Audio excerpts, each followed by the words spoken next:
C'est l'heure de contre-attaquer. Le pouvoir illégal mis en place a peur de la multitude et votre objectif est de rentrer en force à l'Assemblée nationale, à l'Élysée, le Sénat, avec des menottes que vous avez achetées, bien sûr. Donc les menottes, ça coûte environ 20 €.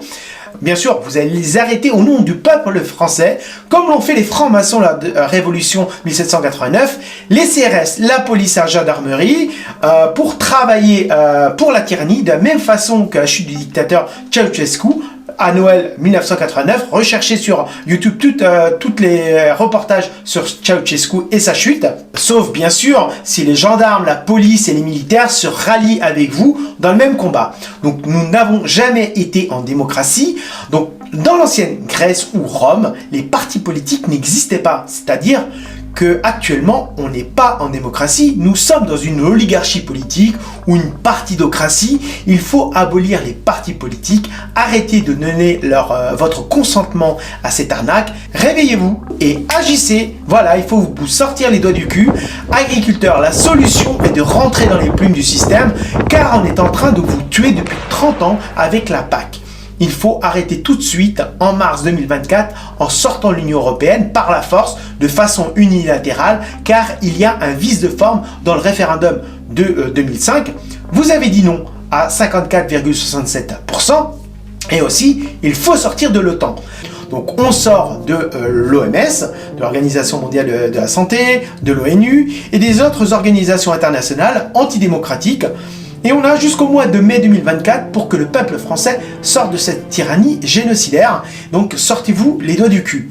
En guise de conclusion, pour cette deuxième vidéo, ce que j'ai appris, c'est qu'il faut neutraliser le pouvoir exécutif comme l'Élysée, le pouvoir législatif et l'Assemblée nationale et les ministères et les préfectures, avec la Banque de France, avec le Conseil constitutionnel qui vous a trahi pour les élections.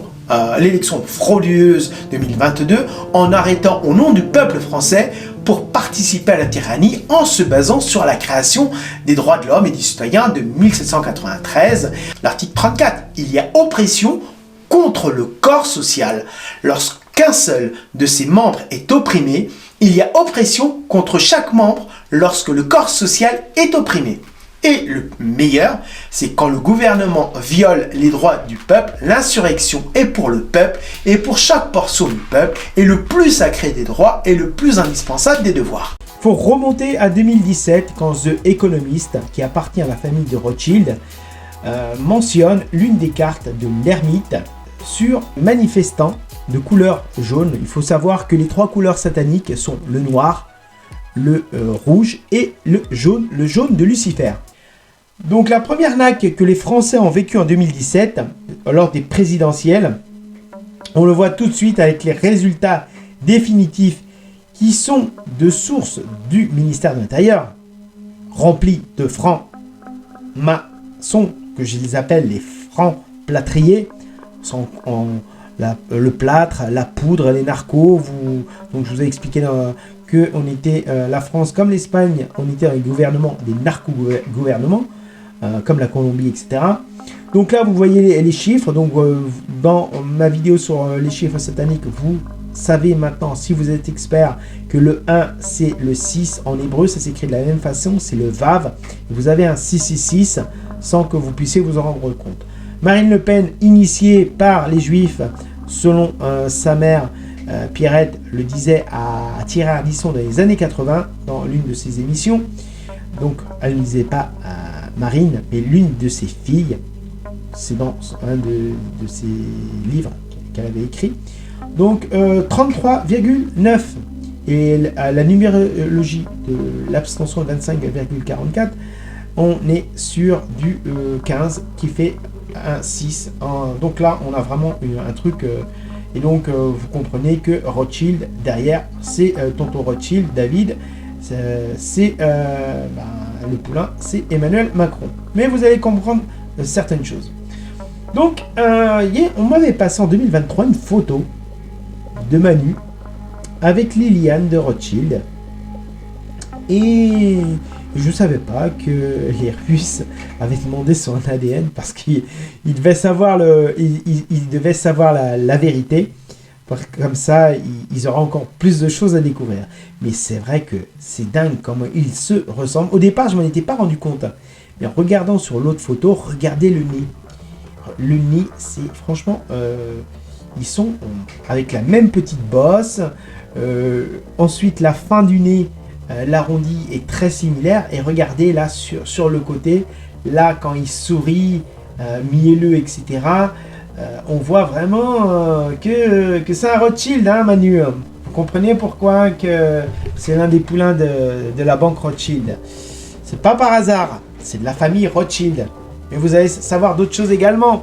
Tonton Klaus, Schwab de Rothschild. Donc là, c'est une photo qu'on va passer en 2024, en janvier 2024, qui est publiée dans les réseaux sociaux. Et on voit la lignée de Klaus Schwab, parce que personne ne sait qui était ce professeur d'économie, etc. Maintenant, on commence à comprendre que c'est le fils de Marianne Schwab de Rothschild. Et son papa, c'est Fred Schwab. Et lui, c'est Klaus Schwab de Rothschild.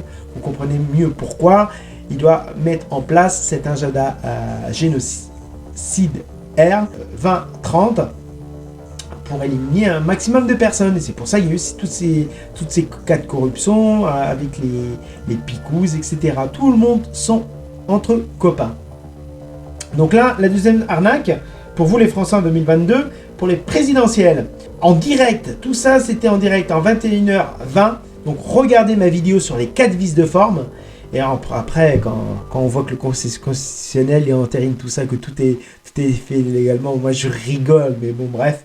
Donc 14 432. Donc ils étaient très mal en point, le ministère de l'Intérieur, qui sont des francs-plâtriers. Ils ont volé les 3 millions. Donc c'est pour ça qu'on vous a volé les élections présidentielles. Ça aurait dû être... en plus c'était une rebelote, hein, la même finale. Hein. Les deux poulains sortants c'était les mêmes. Et donc à la fin, les résultats définitifs, donc 22h45, on était à 11 661 000 pour Marine Le Pen. C'est-à-dire que Macron, il a jamais pu être au-dessus des 14 432 000 de Marine Le Pen. Et en plus, elle se ferme la bouche parce qu'elle faisait partie de cette opposition contrôlée. Donc voilà, donc que des chiffres, des 11 et des 66. Donc là, vous avez toutes les raisons légitimes pour vous révolter. Donc je vous rappelle, à vous les gilets jaunes, vous avez été manipulés par vos dirigeants parce que vous avez commencé pour une raison louable, la hausse de l'essence. Mais certains d'entre vous, vous avez perdu un œil, d'autres une main, comme on voit sur le petit carré où cet homme perd sa main. Macron disait « L'émeute ne l'emporte pas sur les représentants du peuple et la foule n'a pas de légitimité face au peuple qui s'exprime souverain à travers de ses élus. » Mais le problème, c'est que ces élus, ce sont des mafias, ce sont des oligarchies et ils sont en train de tromper le peuple. Et vous étiez où, les gilets jaunes, avec vos petits gilets en 2022 avec la hausse de l'essence historique à 2 €, moi je comprenais pas pourquoi vous n'aviez pas bloqué toute la France. C'est à cause de vos dirigeants qui bouffent dans la main de cette élite qui donne des bifetons. Comme la FNSEA a trahi les agriculteurs. Devenez dignes, je le disais dans l'autre idée, soyez dignes, ne refusez pas des augmentations, etc. On change le système, on le casse. De la même façon qu'on fait les francs-macs en 1789 lors de la Révolution française, qu'ils arrêtaient au nom du peuple français. Le peuple français, ils n'avaient rien demandé, hein, on leur demandait rien. Eux, ce qu'ils voulaient, avoir une vie peinard, c'est ça qu'ils voulaient. Donc tout ça également fomenté par les Rothschild d'Angleterre. Et pour pouvoir les Juifs être sous protection de la France en ayant une nationalité. Et c'est la raison pour laquelle je suis contre de donner la nationalité à des gens qui ne sont pas de sang français. Voilà, donc moi j'ai une double nationalité, franco-espagnole. Je ne veux pas ma nationalité française, je suis espagnol et mon sang court dans les veines, comme les Portugais et les Algériens vous diront non, j'ai la nationalité française mais je suis algérien, ils vous le diront. Donc voilà, il faut être un chat. Français comme Européen, on ne paye plus rien à l'État qui est instauré pour la France illégalement depuis 2017 et en Espagne depuis 2023, mais ça fait 20 ans que toutes les élections ont été truquées en Espagne. Donc là, c'est le moment d'agir sur Paris et sur la province. Rejoins-moi pour voir les 4 vidéos sur la révolte des agriculteurs et des actions à mener sur ma page YouTube, sur Stelio de la Paz en français. Et également, je suis sur Facebook. A tout de suite, merci pour ton like et de souscrire et de partager cette vidéo.